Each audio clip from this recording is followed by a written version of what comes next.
because the world needs to know. Let the redeemed of the Lord say so, because the world needs to know.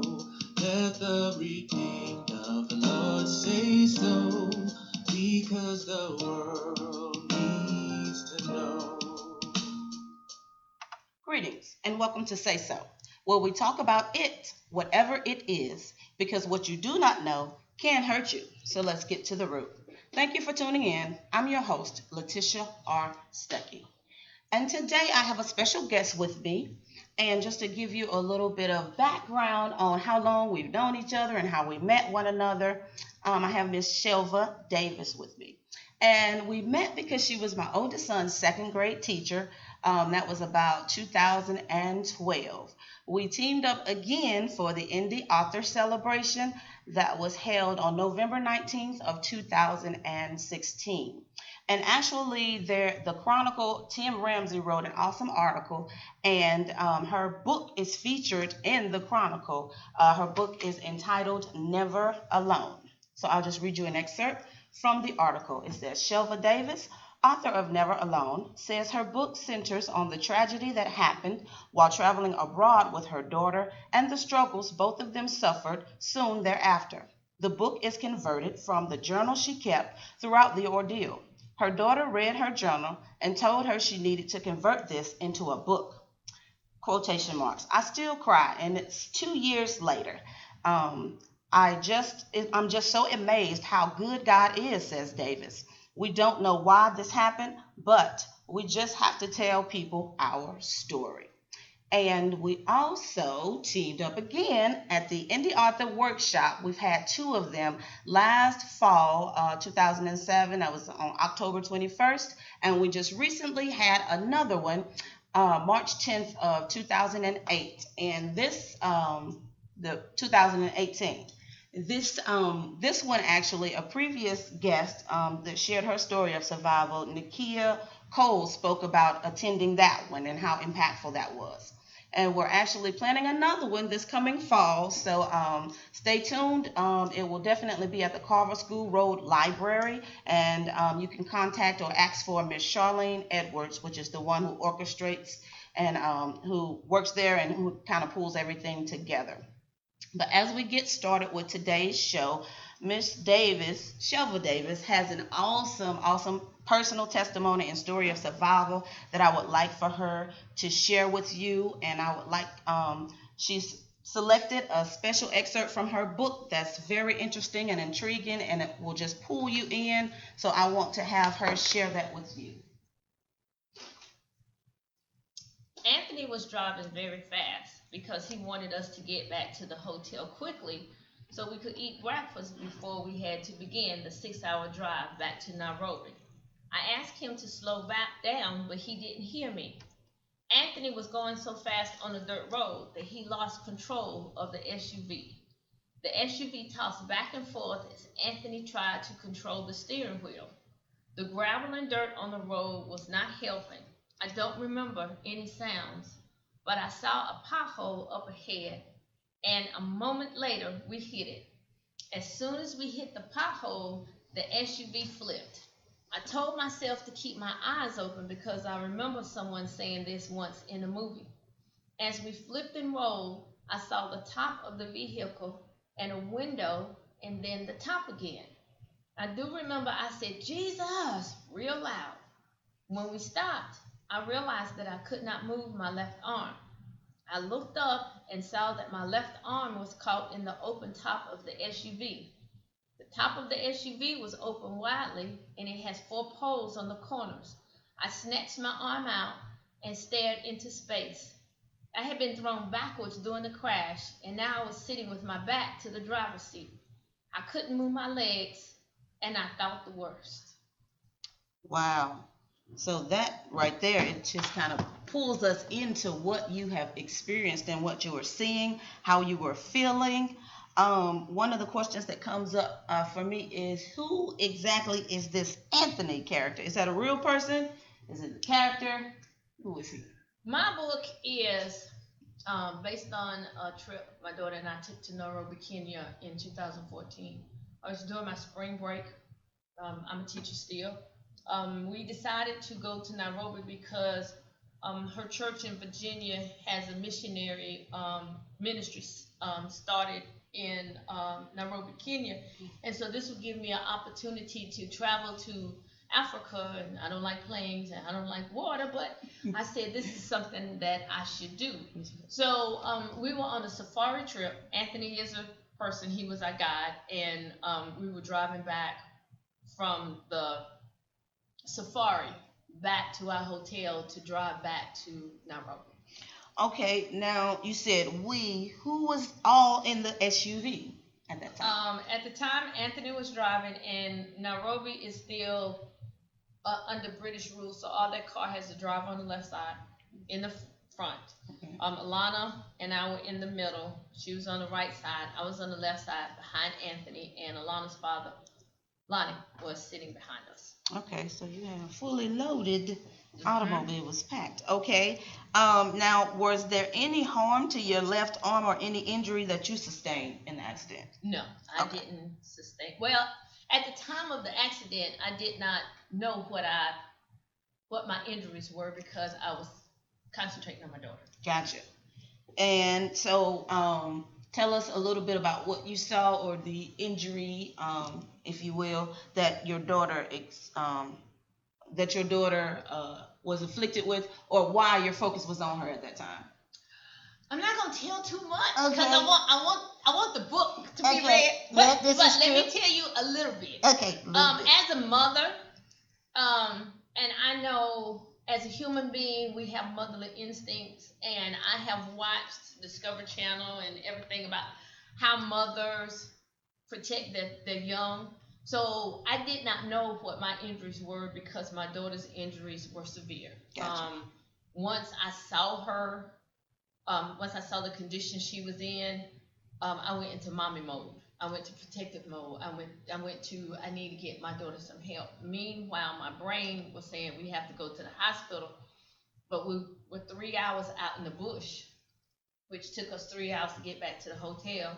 The hotel was 6 hours away from Nairobi, so we were looking at at least a 10-hour road trip. But God is good. You say omnipresent when you're in America, not knowing that God's gonna be in Africa, but He was there. Well, that is a blessing. So motherly instinct kicked in. Um, it sounds like somewhat of a trauma, I would say. When I've done research or read up on traumas, like a lot of people experience trauma and don't actually know it or term it as trauma, like a motorcycle accident, a car accident, witnessing a shooting, witnessing a crime. There are so many things that happen that is considered a trauma, but we don't necessarily term it as that. Was there any aftermath or after experiencing this?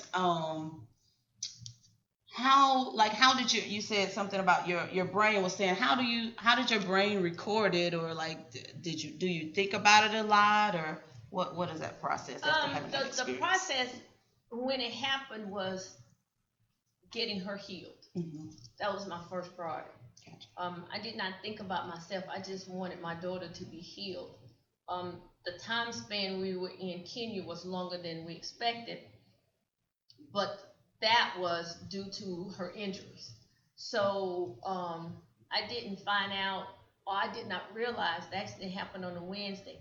I didn't feel my body until that Saturday because I was the energy level and the fact that I wanted her to get better and I wanted to make sure everything was taken care of. Being in a foreign country, you have to abide by their rules and their laws. And as a woman in Kenya, you don't have a voice, and so I had to not only be a mother, but I had to be a quiet mother. Those of you who don't know me, I can take over. Yeah. And I couldn't take over. You could But not. the trauma with me, I didn't realize my injuries were what they were because the adrenaline was just going. And so I didn't eat for 4 or 5 days. Once I did calm down, I realized that I had some injuries too. Okay. Which weren't severe, but scratch here, bruise there, cut here, which was okay with me. As they say, you cut off your right arm to save a child. Mm-hmm. Right. Gotcha. That you do that. But the mental anguish of it not being in America, never alone, came from just that. I thought I was alone. Mm-hmm. Physically, I was, because I was by myself. But I was never alone because God was always with me. Wow. And it was to the point where I would think or feel or pray something, Mm-hmm. and the answer would come. Okay. And it was a calming situation to where I just realized I was in Kenya, and I was going to be in Kenya until he realized it was okay for her to come home. Gotcha. Wow. And it sounds like, from what you've described, like you said, after the accident, you just kind of looked up, or you just kind of looked up. Did you? I think you said you stared up or looked Mm-hmm. up. It almost sounds like shock. That makes me think of shock. Like Mm-hmm. when something traumatic happens, sometimes it's kind of like a pause or a freezing. It's like your body's trying to process what just happened. Wow. So that really helped us to empathetically kind of walk in your shoes for a moment. So thank you for that. You also mentioned not having a voice, because I know you personally, and that doesn't, that wouldn't be the way I describe you, as not having a voice. So was there any time that maybe Shelva almost came out, or any close calls? Well, I think understanding bureaucracy in a country that is governed by a president who was appointed by his son, the people of Kenya don't have a voice. Okay. The men of Kenya don't have a voice, and the women Wow. of Kenya have less of a voice. Okay. It taught me a lot as far as about culture. Yes. And what we know in America, what we feel in America, you can't feel it somewhere else, because Okay. they're not allowed to feel that. Okay. Getting the medical insurance, getting the COO of the financial department to understand what America wanted, the insurance in America wanted, and what they wanted did not mesh. Okay. They were two parallel lines that were never intersected. Okay. So to go talk to him as a mother, as a woman, no, he wasn't. No. Okay. So he would see me coming and was like, oops. And the stoicness and yes. the straightforwardness. There were a couple of times Shelva came out. I'm sure. But I can only imagine. I said, I have to remember where I am, and I have to remember who I am in Nairobi, Kenya. Because as a woman, I don't have a voice. So I had to do what they wanted me to do, but yet and still try to get the insurance company in America to do what they were supposed to do. So it was a battle. It was really a battle. But to not have a voice when you in America, you can say what you want to say and do what you want to do. When you go somewhere and have to be silent, it's very difficult. I'm sure. Wow. It's very difficult. Yes, sounds like it. Wow. Well, it's a blessing that you were able to advocate to and for your daughter in light of the obstacles and the quietness and what's expected and the different cultural diversity. Wow. So I heard you say that God was with me. And is there any other time that you know unequivocally, without a doubt, that you were not alone, that God was with you, that you can think of? It could even be recent or before that, childhood, or just in general. Well, I've always had a relationship with God, but I didn't have. I felt a relationship with God. God is always with us, and He created us. But unless you have that personal, one-on-one relationship with Him, I've grown in the church and grew up in the church. Right. Got married in the church. Me too. Several times. Yes. Okay. This experience, that word always was just that. Omnipresent. He's always omnipresent. But I really felt Him. I'm not going to give you all of the book, but there's a part of the book where I felt Him out in the bush. because my daughter was there, almost died. Couldn't get her out of there, had to wait for transportation. But there was a calmness about me. Mm-hmm. It was, I got you. Mm-hmm. It was like,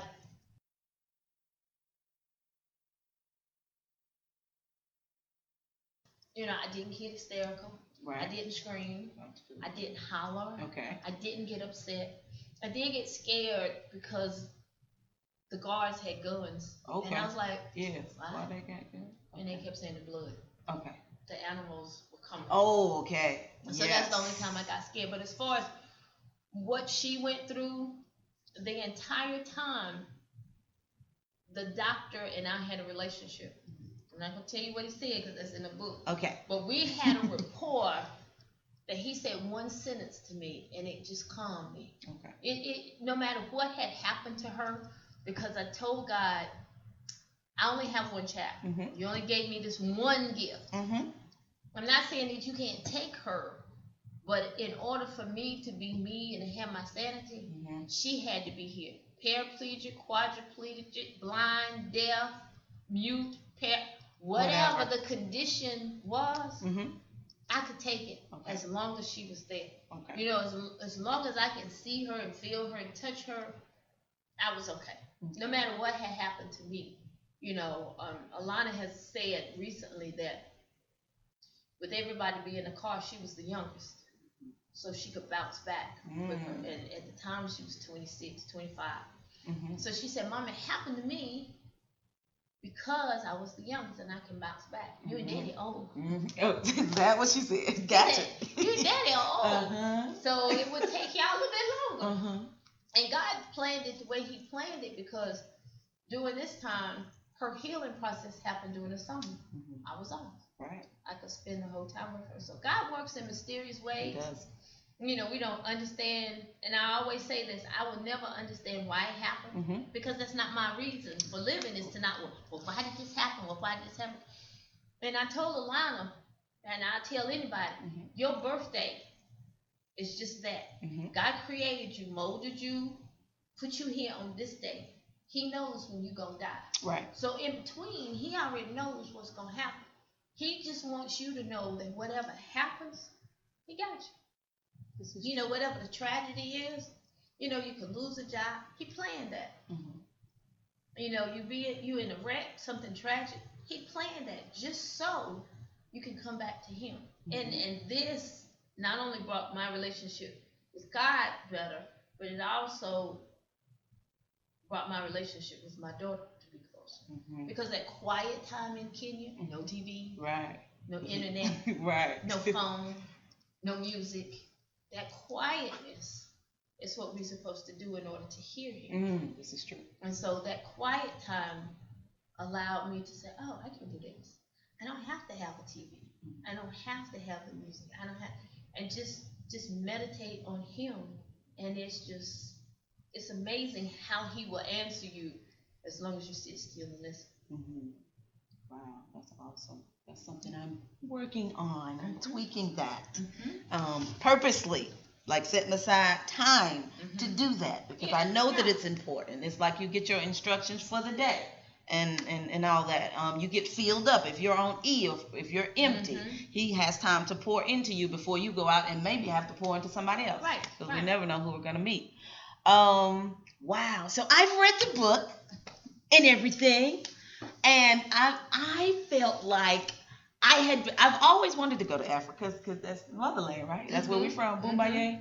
Okay, but in reading the book, I really got a sense, like I felt like I've been to Africa. Like the pictures are so vivid and the way you explain things, it's like you bring us right to where you were. It's awesome. I'm still going for real though, but this satisfies me for now.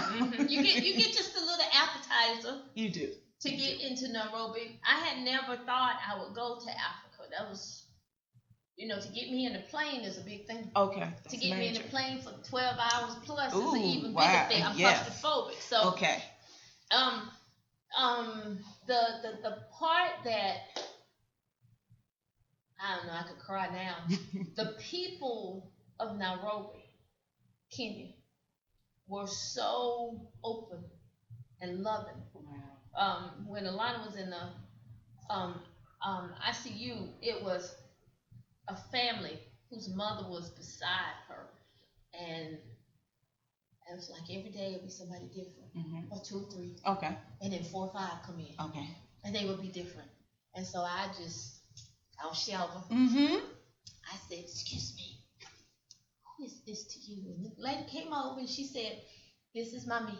Okay. And she explained that she was sick and she needed a kidney, and it was 16 of them.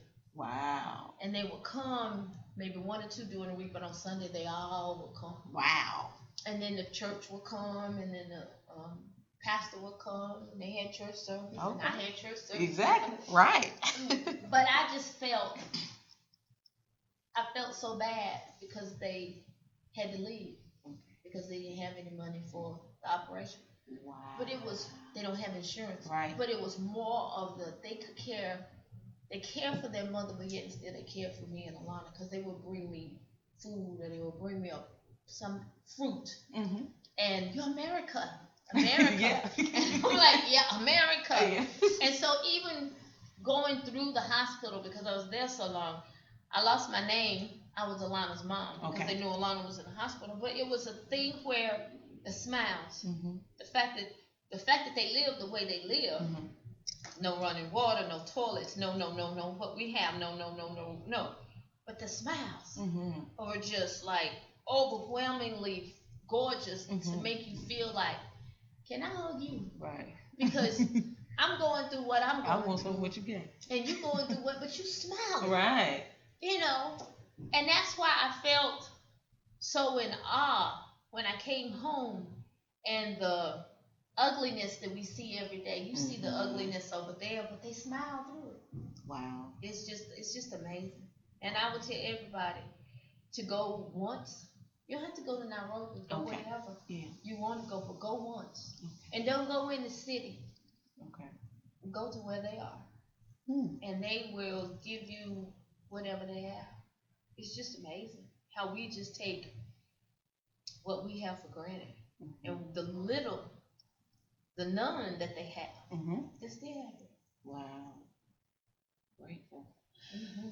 Awesome. So if I could flip the page just a moment as it pertains to, with your writing, tell me, how long have you been writing? What's your motivation?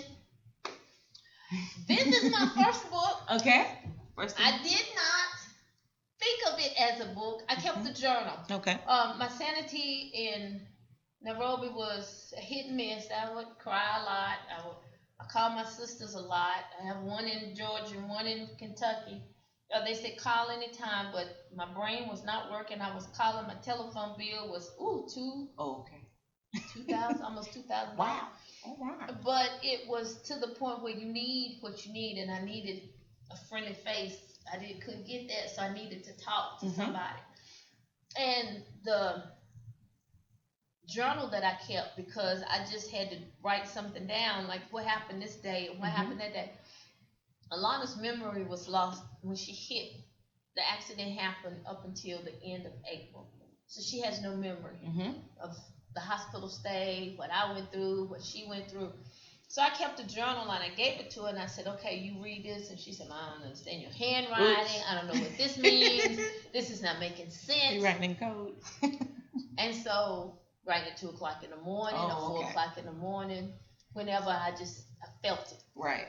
So she said, Mama, type it. So I started typing. Okay. And I added some, and I set a time for it every day. This was during the summer. And so it became, I think I did like the first 2 chapters. Okay. And she said, Mama, this needs to be a book. And I was like, okay. So my business manager, my daughter, I wrote it. I had my family read it that Thanksgiving, because the accident happened in April. That November we were together. Okay. My sister read it, cried. My other sister read it, cried. Okay.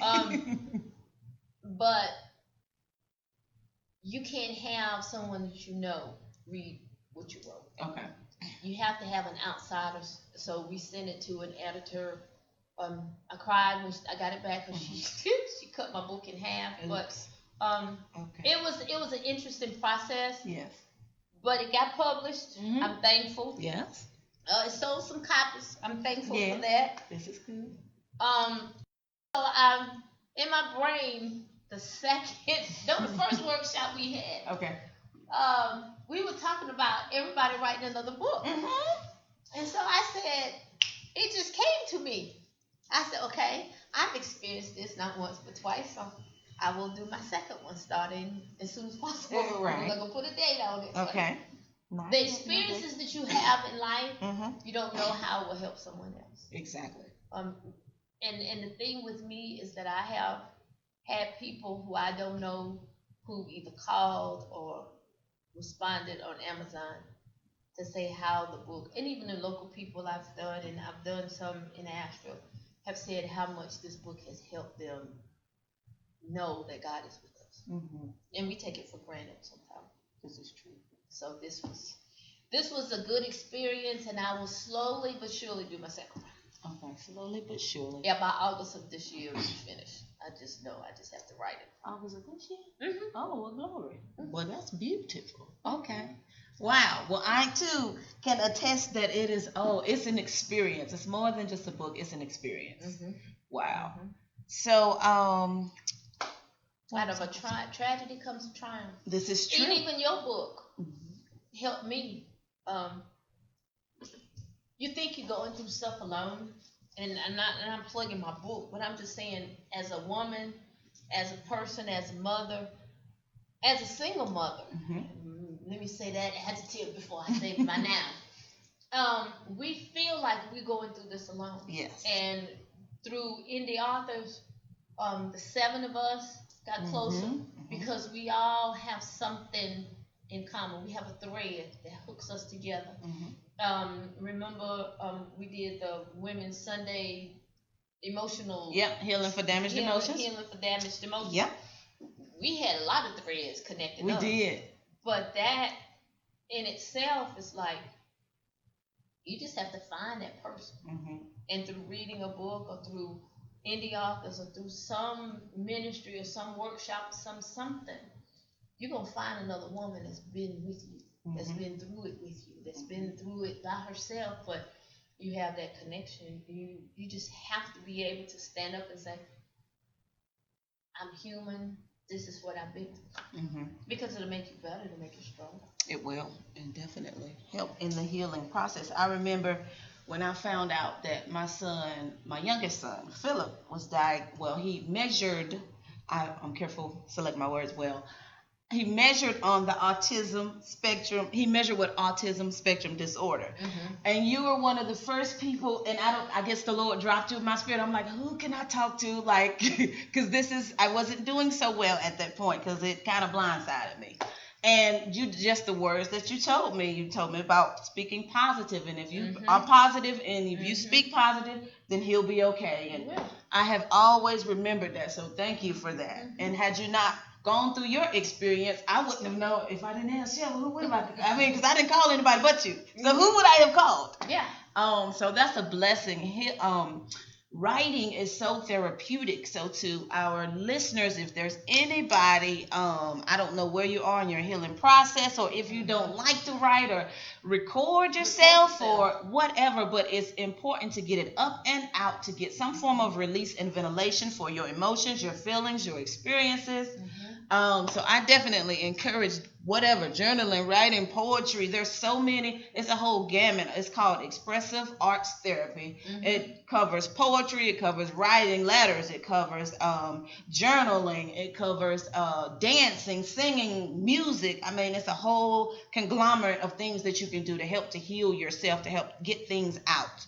And you never know who you can and will reach. And even if it's just to leave a legacy for your family. I heard some kind of book publishing person advertising, and they were like, well, do you want to leave a legacy for your family? You can just publish it and give it to your children, or give it, on a smaller scale. You don't necessarily have to market and promote and sell it, but just to get your story out so that your children can read, this is where I came from, this is what we experienced.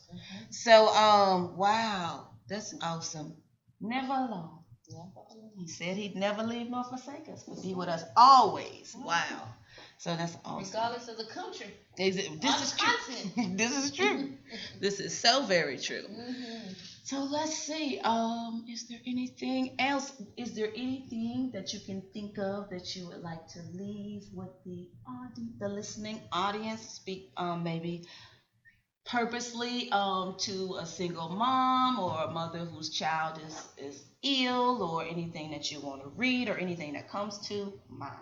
My verse,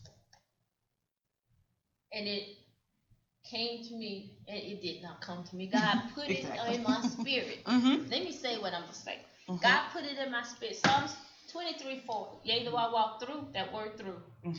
You're not going to stand still. You're going to walk through it. There's another side to whatever you're going through. Abuse, neglect, financial situation, jobless, homelessness. You're going to go through it as long as you know He's with you. It's, yea, though I walk through the valley of the shadow of death, I will fear no evil, for thou art with me. That's it. You go through, you might not get through it today or tomorrow, but always know that God has your back. He has His hand on you, and He's pushing you through your storm. Amen. Awesome. Words to remember, words to live by. So, thank you so much for sharing with us. Thank Never you for alone. having me. Miss Shelva R. Davis, as it says on the book. Also, you guys, I'm sure you heard it's available on Amazon, so you can go there and get you a copy. Also, remember to write reviews, because that helps us. And she has another book in her, so that might help her to kind of orchestrate and all of that with the other book and plan. Let's see. So, as we bring this broadcast to a close, I want you to remember that God has the final say-so about where you have been, where you are, and where you're going. You're simply in the process of becoming. Until next time, miracles and blessings to you today and every day.